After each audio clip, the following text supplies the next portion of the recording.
Hello, Cape Town. Tobela. Malweni. Sanibona. Dumelang. Da. Reperela. See, I've been practicing. How's it? Did I leave anybody out?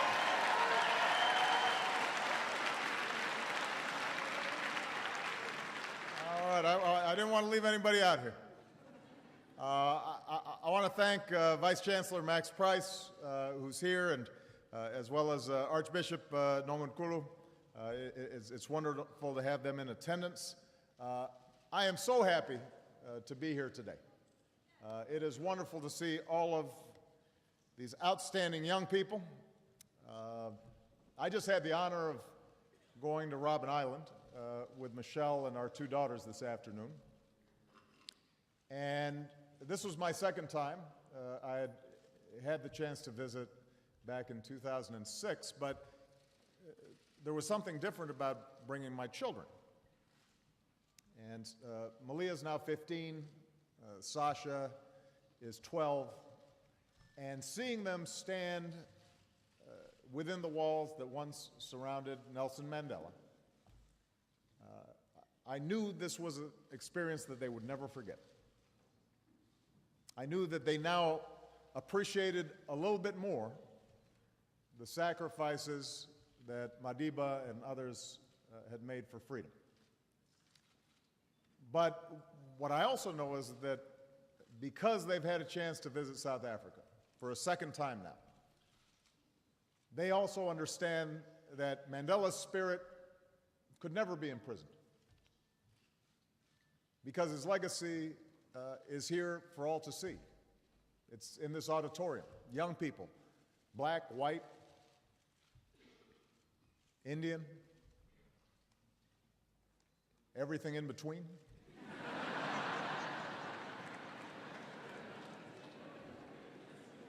Living and learning together in a South Africa that is free and at peace. Obviously today, Madiba's health weighs heavily on our hearts. And like billions all over the world, I and the American people have drawn strength from the example of this extraordinary leader and the nation that he changed. Nelson Mandela showed us that one man's courage can move the world. And he calls on us to make choices that reflect not our fears, but our hopes in our own lives and in the lives of our communities and our countries. And that's what I want to speak to all of you about today. Now, some of you may be aware of this, but I actually took my first step into political life because of South Africa. This is true.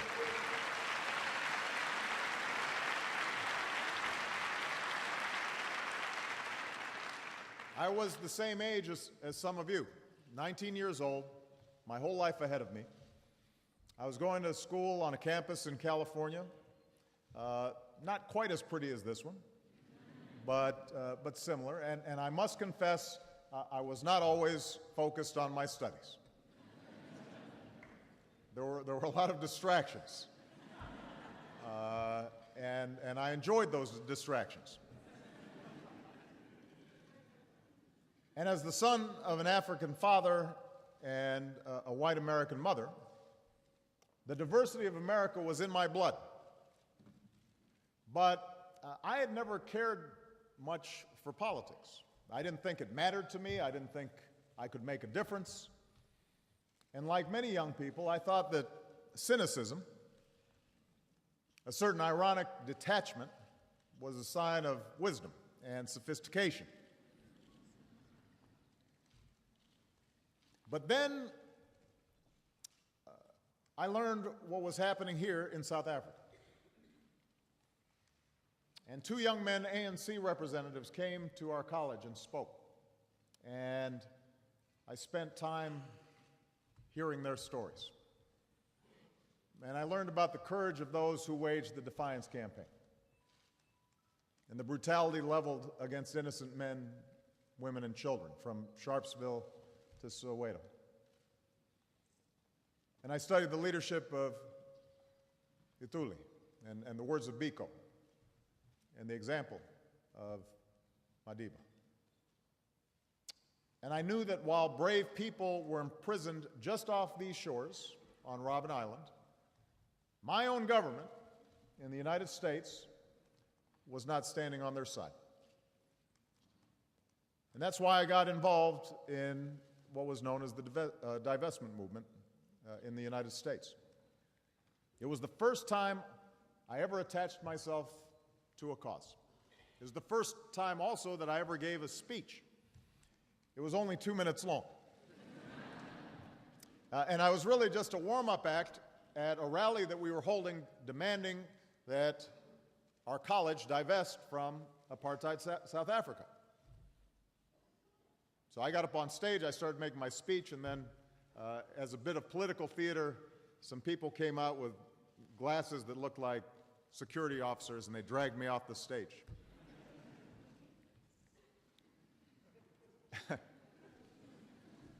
Fortunately, there are no records of this speech. But I remember struggling to express the anger and the passion that I was feeling, and to echo in some small way the moral clarity of freedom fighters an ocean away. And I'll be honest with you, when I was done, I did not think that I had made any difference. I was even a little embarrassed. And I thought to myself, what's a bunch of university kids doing in California that is somehow going to make a difference? It felt too distant from what people were going through in places like Soweto. But looking back, as I look at that 19-year-old young man,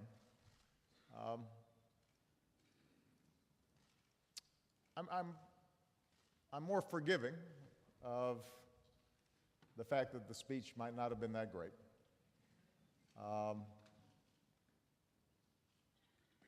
Because I know now that something inside me was stirring at the time, something important. And that was the belief that I could be part of something bigger than myself.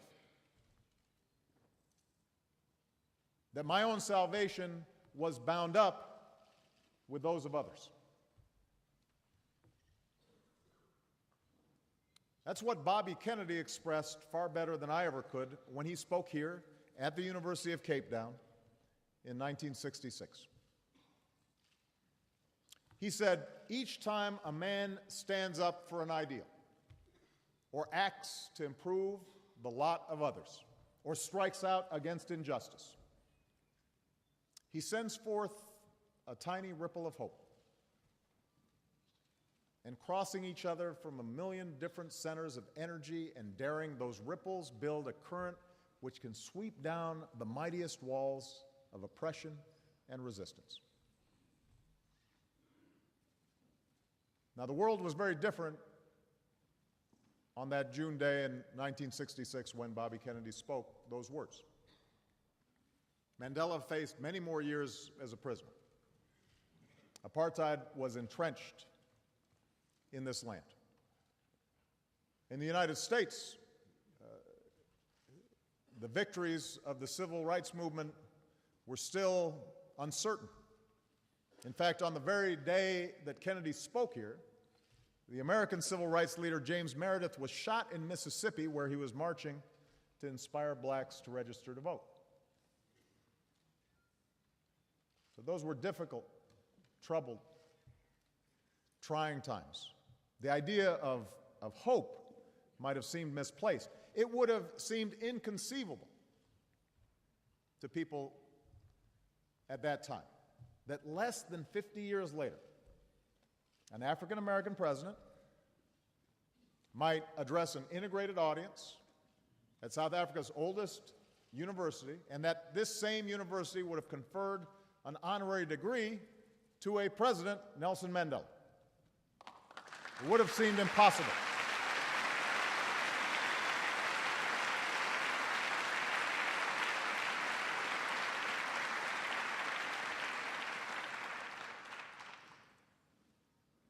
That's the power that comes from acting on our ideals. That's what Mandela understood. But it wasn't just the giants of history who brought about this change. Think of the many millions of acts of conscience that were part of that effort. Think about how many voices were raised against injustice over the years. In this country, in the United States, around the world.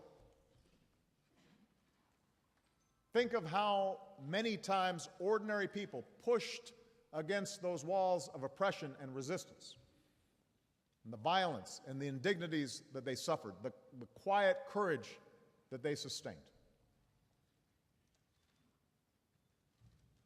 Think of how many ripples of hope it took to build a wave that would eventually come crashing down like a mighty stream. So Mandela's life, like Kennedy's life, like Gandhi's life, like the life of all those who fought to bring about a new South Africa or a more just America, they stand as a challenge to me, but more importantly, they stand as a challenge to your generation. Because they tell you that your voice matters.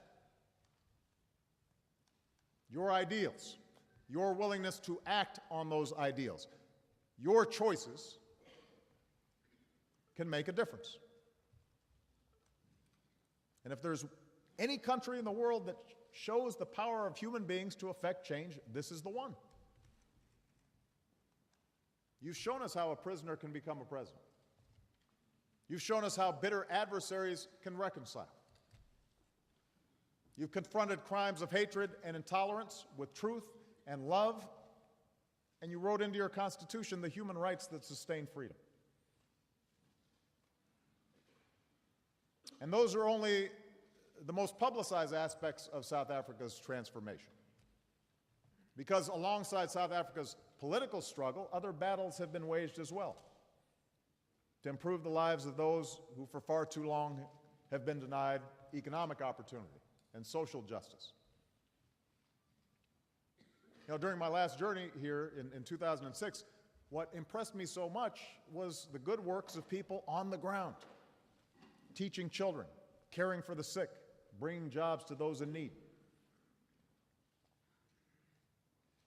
In Khayelitsha Township, I'm still working on some of these things. Yeah, I met women who were living with HIV, and this is at a time back in 2006 where there were still some challenges in terms of the policies around HIV and AIDS here in South Africa. But they were on the ground, struggling to keep their families together, helping each other, working on behalf of each other. In Soweto, I met people who were striving to carry forward the legacy of Hector Peterson. At the Rosa Parks Library in Pretoria, I was struck by the energy of students who they wanted to capture this moment of promise for South Africa. And this is a moment of great promise. South Africa is one of the world's economic centers. Obviously, you can see it here in Cape Town. In the country that saw the first human heart transplant, new breakthroughs are being made in the treatment of HIV/AIDS. I was just talking to your Vice Chancellor. People come to this university from over 100 countries to study and teach. In America, we see the reach of your culture, from freshly ground concerts to the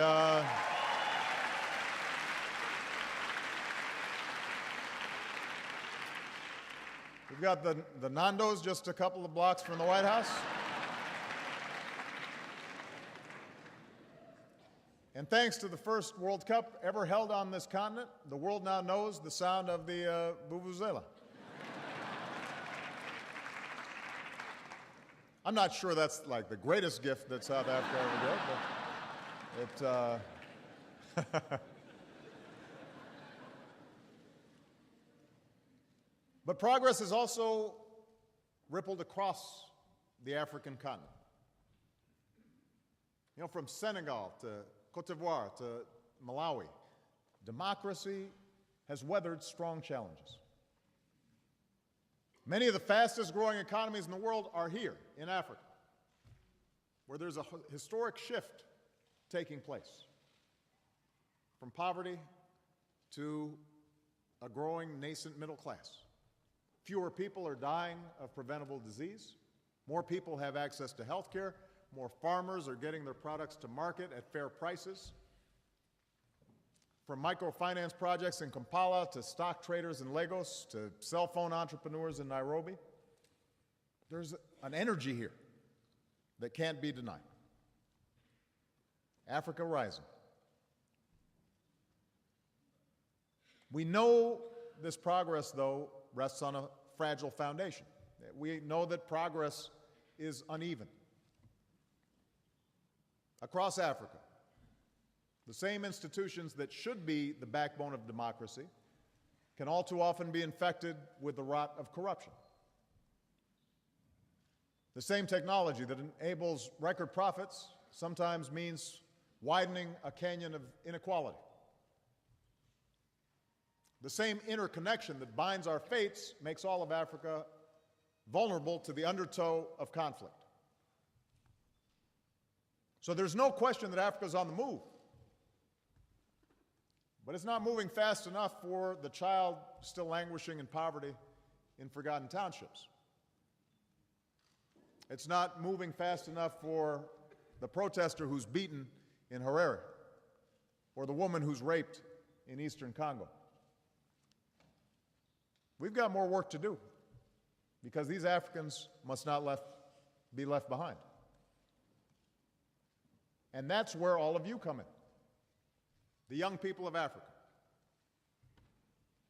Just like previous generations, you've got choices to make. You get to decide where the future lies. Think about it. Over 60% of Africans are under 35 years old. So demographics means young people are going to be determining the fate of this continent and this country. You've got time and numbers on your side, and you'll be making decisions long after politicians like me have left the scene.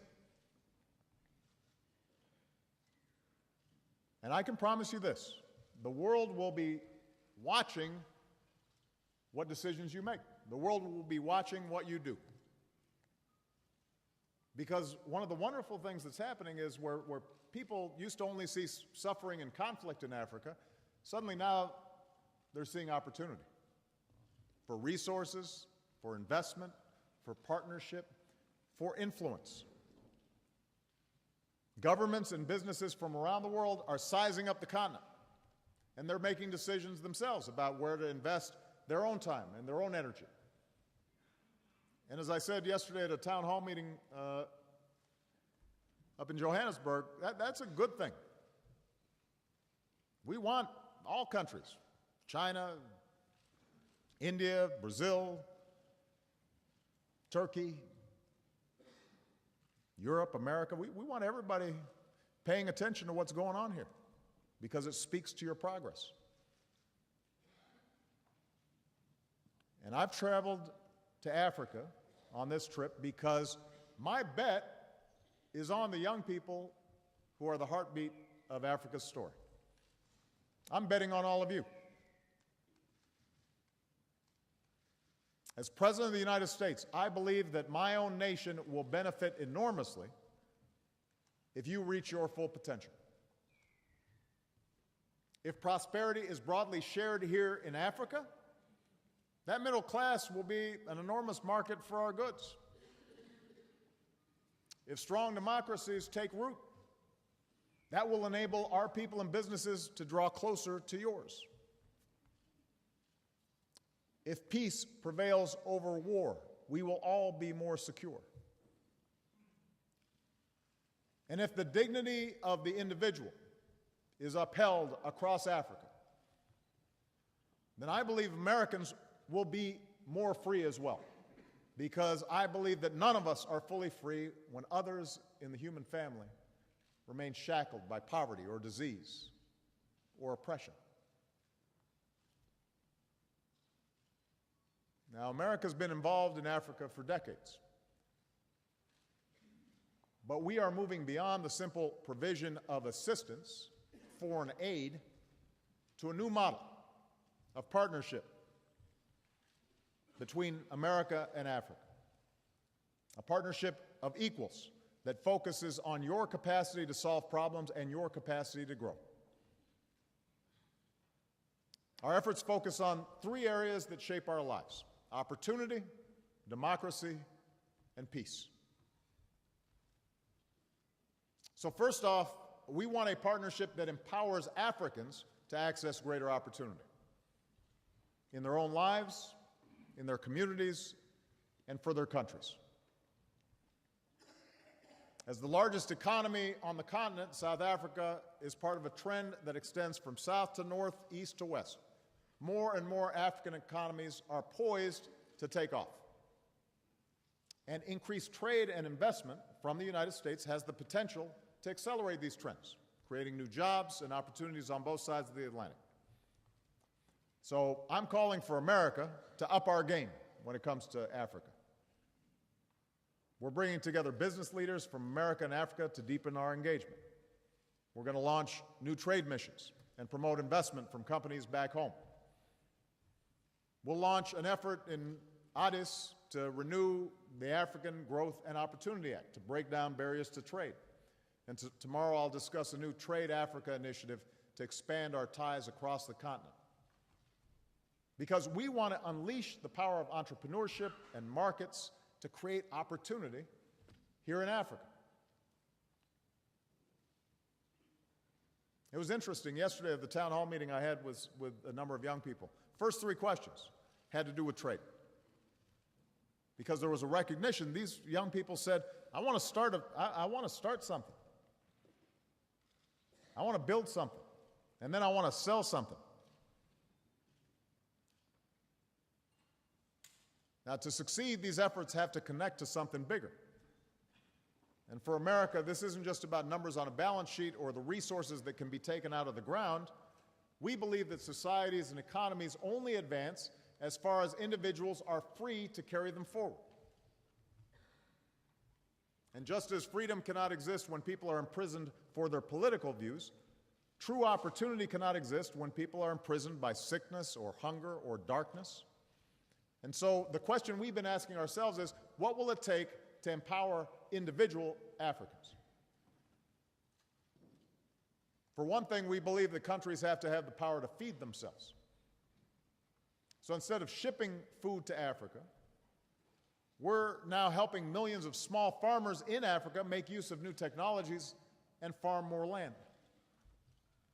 And through a new alliance of governments and the private sector, we're investing billions of dollars in agriculture that grows more crops, brings more food to market, gives farmers better prices, and helps lift 50 million people out of poverty in a decade. An end to famine, a thriving African agricultural industry. That's what opportunity looks like. That's what we want to build with you. We believe that countries have to have the power to prevent illness and care for the sick. And our efforts to combat malaria and tropical illness can lead to an achievable goal: ending child and maternal deaths from preventable disease. Already our commitment to fight HIV/AIDS has saved millions and allows us to imagine what was once unthinkable: an AIDS-free generation. And while America will continue to provide billions of dollars in support, We can't make progress without African partners, so I'm proud that by the end of my presidency, South Africa has determined it will be the first African country to fully manage its HIV care and treatment program. That's an enormous achievement.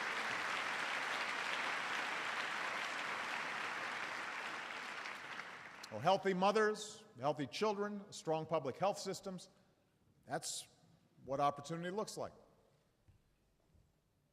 And we believe that nations must have the power to connect their people to the promise of the 21st century.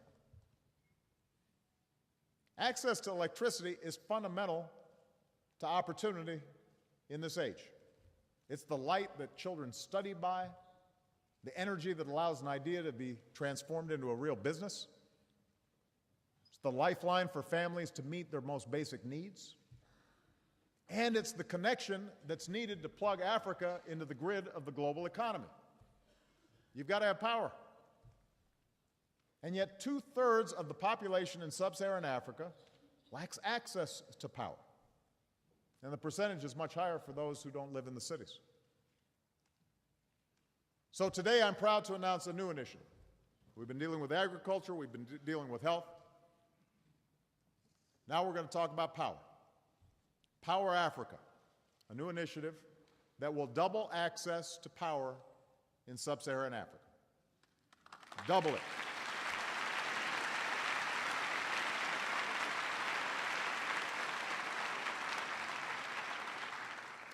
We're going to start by investing $7 billion in U.S. government resources. We're going to partner with the private sector, who themselves have committed more than $9 billion in investment. And in partnership with African nations, we're going to develop new sources of energy. We'll reach more households, not just in cities, but in villages and on farms. We'll expand access for those who live currently off the power grid. And we'll support clean energy to protect our planet and combat climate change. So,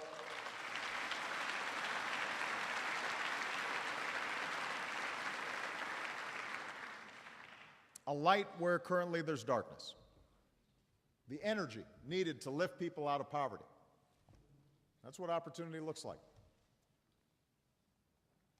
So this is America's vision, a partnership with Africa that unleashes growth and the potential of every citizen, not just a few at the very top. And this is achievable. There's nothing that I've outlined that cannot happen. But history tells us that true progress is only possible where governments exist to serve their people and not the other way around.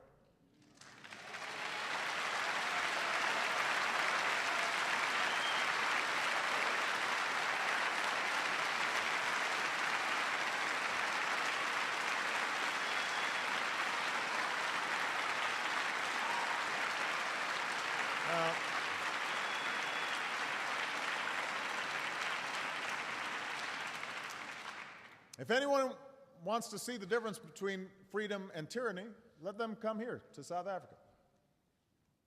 Here, citizens brave bullets and beatings to claim that most basic right, the ability to be free, to determine your own fate in your own land.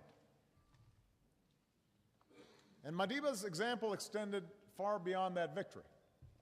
Now, I mentioned yesterday at the town hall, like America's first president, George Washington, he understood that democracy can only endure when it's bigger than just one person. So his willingness to leave power was as profound as his ability to claim power.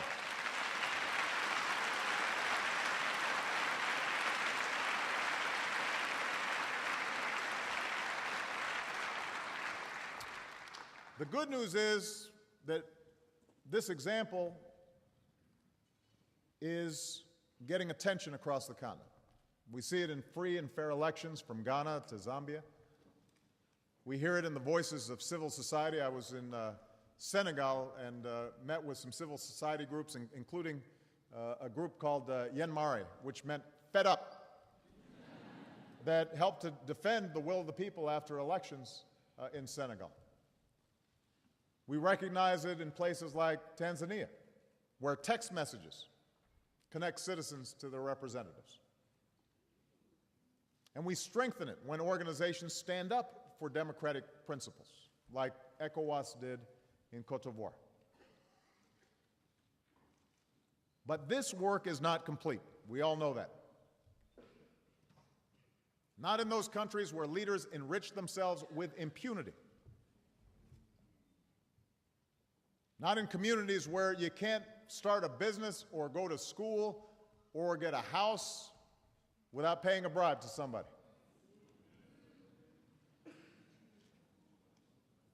These things have to change. And they have to change not just because such corruption is immoral, but it's also a matter of self-interest and economics.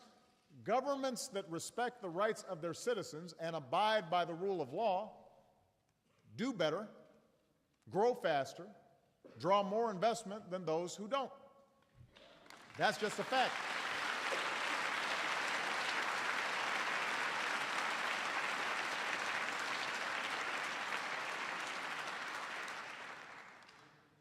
Just look at your neighbor, Zimbabwe, where the promise of liberation gave way to the corruption of power, and then the collapse of the economy. Now, after the leaders of this region, led by South Africa, brokered an end to what has been a long-running crisis, Zimbabweans have a new constitution. The economy is beginning to recover.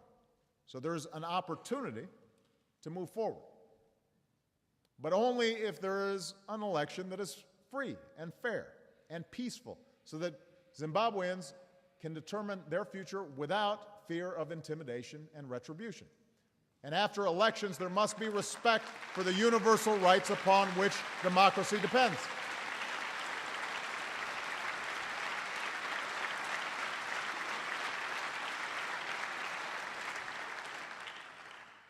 These are things that America stands for.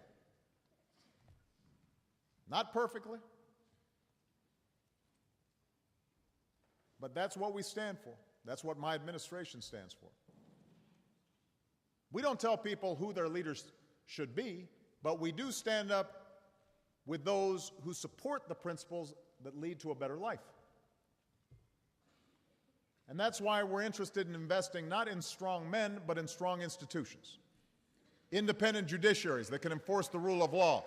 Honest police forces that can protect the people's interests instead of their own.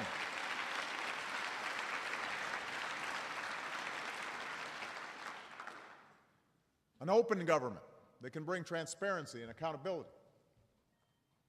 And yes, that's why we stand up for civil society, for journalists and NGOs and community organizers and activists who give people a voice.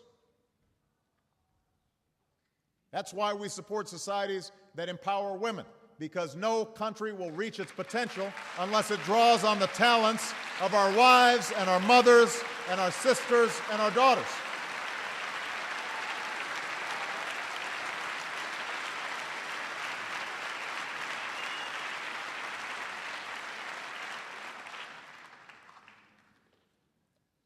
Just to editorialize here for a second, because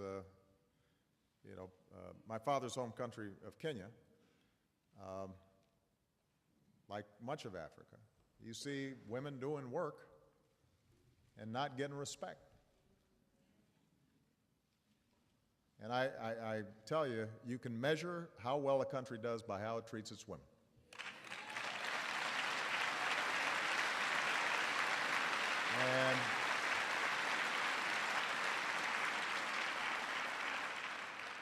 And all across this continent and all around the world, we got more work to do on that front.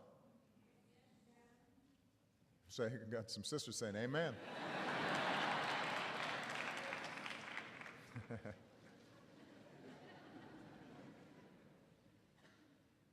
Now, I know that there are some in Africa who hear me say these things, who see America's support for these values, and say, that's intrusive. Why are you meddling? I know there are those who argue that ideas like democracy and transparency are somehow Western exports.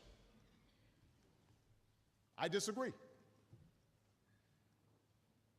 Those in power who make those arguments are usually trying to distract people from their own abuses.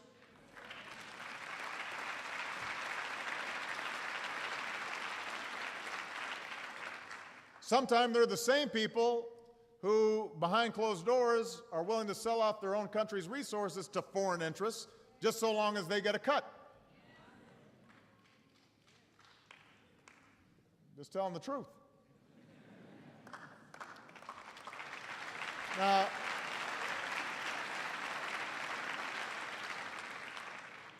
ultimately, I believe that Africans should make up their own minds about what serves African interests. We trust your judgment, the judgment of ordinary people. We believe that when you control your destiny, if you've got a handle on your governments, then governments will promote freedom and opportunity, because that'll serve you. And it shouldn't just be America that stands up for democracy. It should be Africans as well. So here in South Africa, your democratic story has inspired the world. And through the power of your example, and through your position in organizations like SADC and the African Union, you can be a voice for the human progress that you've written into your own Constitution. You shouldn't assume that that's unique to South Africa. People have aspirations like that everywhere. And this brings me to the final area where our partnership can empower people: the pursuit and protection of peace in Africa. So long as parts of Africa continue to be ravaged by war and mayhem, opportunity and democracy cannot take root. Across the continent, there are places where too often fear prevails.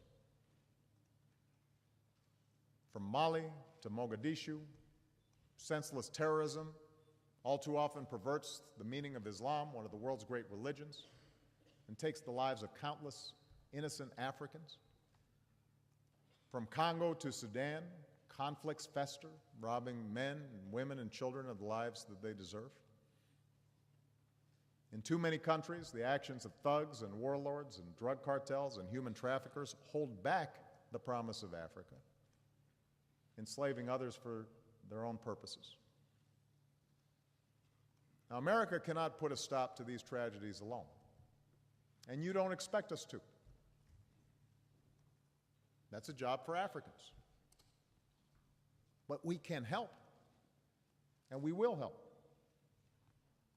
I know there's a lot of talk of America's military presence in Africa, but if you look at what we're actually doing, time and again, we're putting muscle behind African efforts.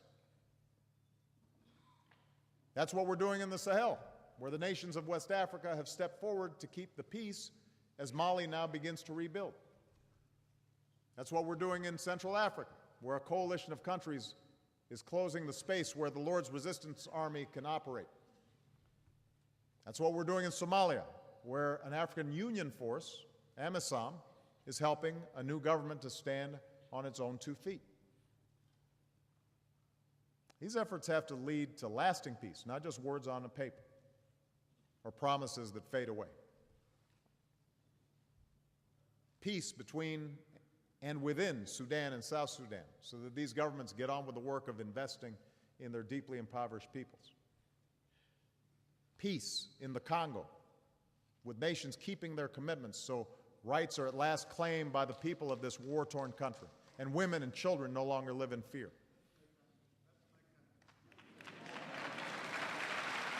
Absolutely.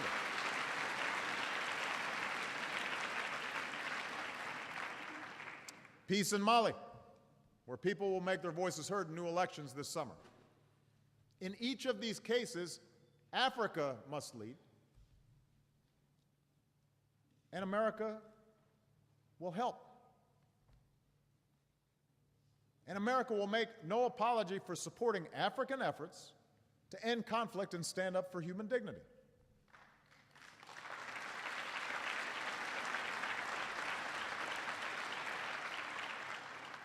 Now, this year marks the 50th anniversary of the OAU, now the African Union, an occasion that is more historic because the AU is taking on these challenges. And I want America to take our engagement, not just on security issues, but on environmental issues and economic issues and social issues, educational issues. I want to take that engagement to a whole new level. So I'm proud to announce that next year I'm going to invite heads of state from across sub-Saharan Africa to a summit in the United States to help launch a new chapter in U.S.-African relations.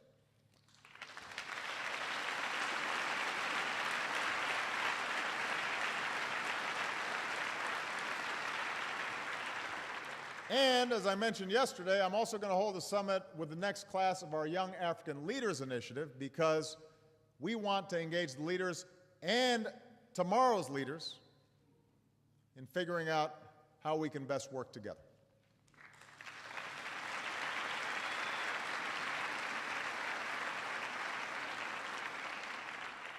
So let me close by saying this. Governments matter. Political leadership matters. And I do hope that some of you here today decide to follow the path of public service. It can sometimes be thankless, but I believe can also be a noble life. But we also have to recognize that the choices we make are not limited to the policies and programs of government. Peace and prosperity in Africa and around the world also depends on the attitudes of people. Too often, the source of tragedy, the source of conflict, involves the choices ordinary people make that divide us from one another. Black from white, Christian from Muslim, tribe from tribe.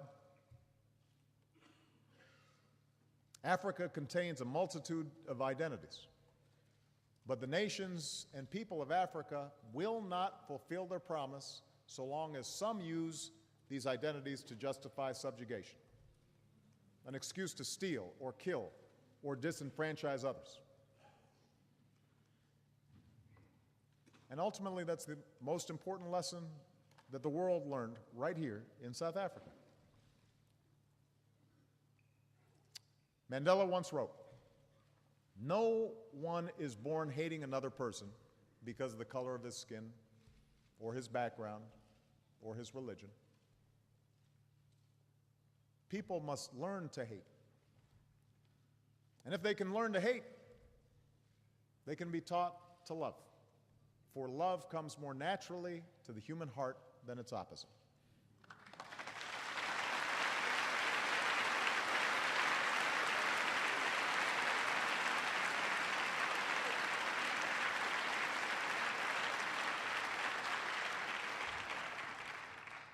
I believe that to be true. I believe that's always been true, from the dawn of the first man to the youth today, and all that came in between here in Africa. Kingdoms come and gone, the crucible of slavery and the emergence from colonialism, senseless war, but also iconic movements for social justice, squandered wealth, but also soaring promise. Madiba's words give us a compass in a sea of change, firm ground amidst swirling currents. We always have the opportunity to choose our better history. We can always understand that most important decision, the decision we make when we find our common humanity in one another. That's always available to us, that choice. And I've seen that spirit in the welcoming smiles of children on Goree Island and the children of Mombasa on Kenya's Indian Ocean coast. That spirit exists in the mother in the Sahel who wants a life of dignity for her daughters, and in the South African student who braves danger and distance just to get to school. It can be heard in the songs that rise from villages and city streets. And it can be heard in the confident voices of young people like you. It is that spirit, that innate longing for justice and equality, for freedom and solidarity. That's the spirit that can light the way forward. It's in you. And as you guide Africa down that long and difficult road, I want you to know that you will always find the extended hand of a friend in the United States of America. Thank you very much. God bless you. Thank you.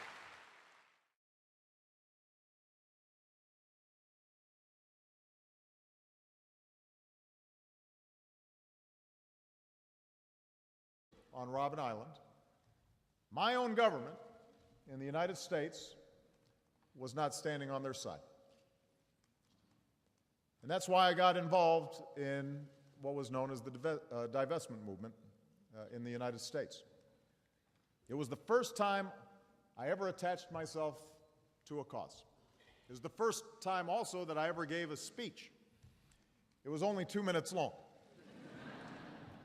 And I was really just a warm-up act at a rally that we were holding demanding that our college divest from apartheid South Africa. So I got up on stage, I started making my speech, and then as a bit of political theater, some people came out with glasses that looked like security officers, and they dragged me off the stage.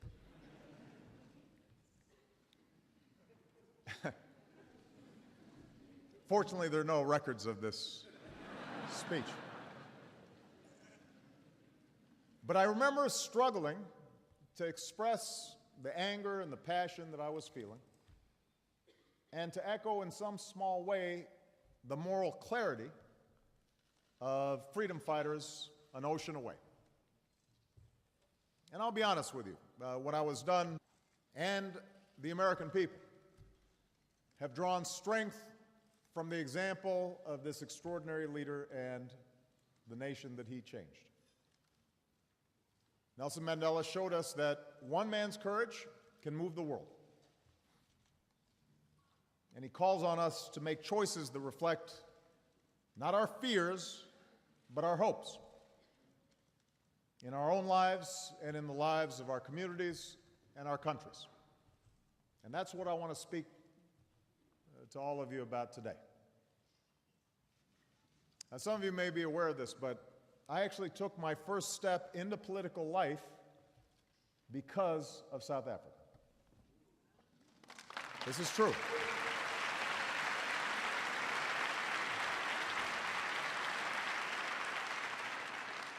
I was the same age as some of you, 19 years old, my whole life ahead of me. I was going to school on a campus in California, not quite as pretty as this one, but similar. And I must confess, I was not always focused on my studies. There were a lot of distractions, and I enjoyed those distractions. Hello, Cape Town. Tobela, Malweni, Sanibona, Dumelang, Da, Reperila. See, I've been practicing. How's it? Did I leave anybody out?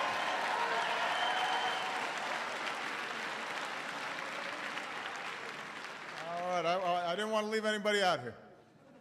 I want to thank Vice Chancellor Max Price, who's here, and as well as Archbishop Norman Kulu. It's wonderful to have them in attendance. I am so happy to be here today. It is wonderful to see all of these outstanding young people, I just had the honor of going to Robben Island with Michelle and our two daughters this afternoon. And this was my second time.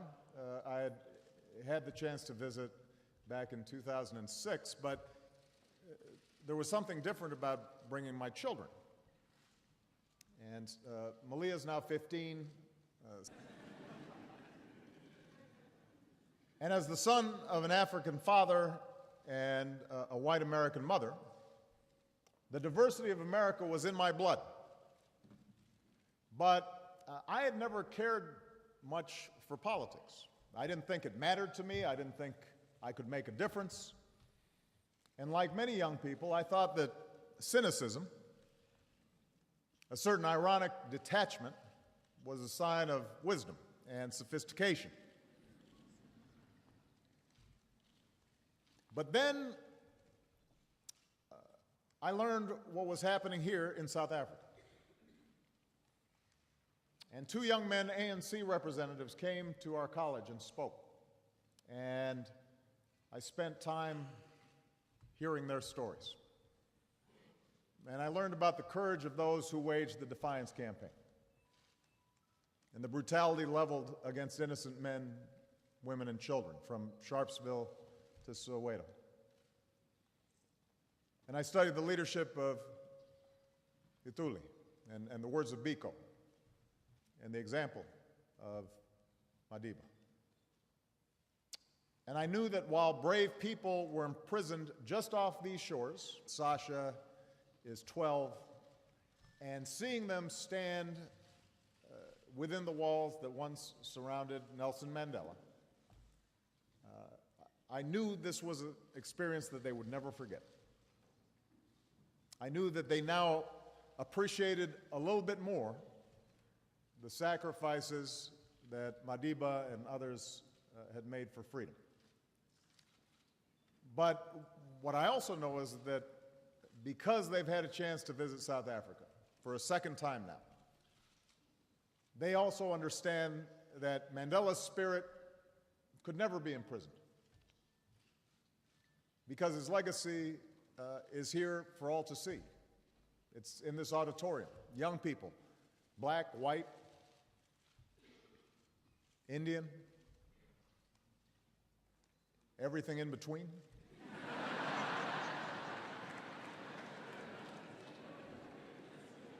Living and learning together in a South Africa that is free and at peace. Obviously today, Madiba's health weighs heavily on our hearts. And like billions all over the world, I,